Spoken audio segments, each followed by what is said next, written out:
रामकृष्ण हरी. आपण बघत आहोत कार्तिकीची वारी. हजारो लाखो वारकऱ्यांची मांदियाळी जी आहे भक्तांची ते आळंदी नगरीमध्ये दाखल झालेली आहे.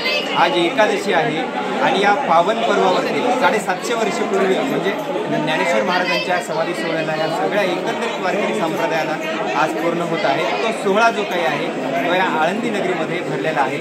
या हजारो लाखो वारकऱ्यांची सेवा करताना काय आनंद आहे.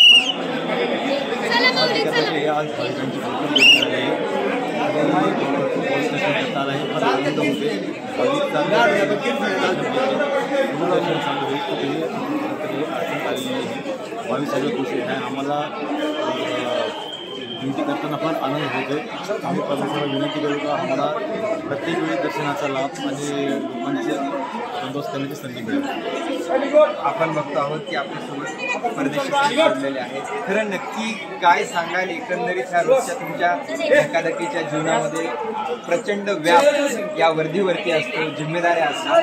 आज त्या सगळ्या जिम्मेदाऱ्या तर तुमच्यासोबत आहेतच, पण त्याचबरोबर ह्या भाबड्या वारकऱ्यांची सेवा करताना हे जे काही तुम्हाला आज भाग्य मिळालंय त्या भाग्याचा, आज वर्दीचा, आज सगळ्याचा एकंदरीत स्वाभिमान आनंद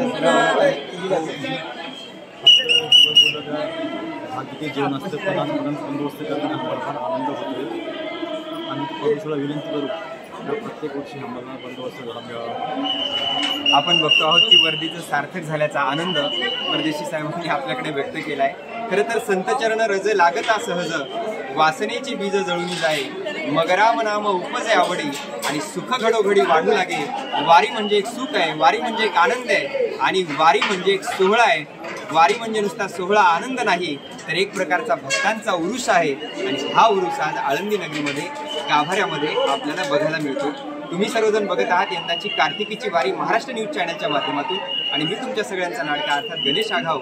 आपली वारी, आपली परंपरा. रामकृष्ण हरी.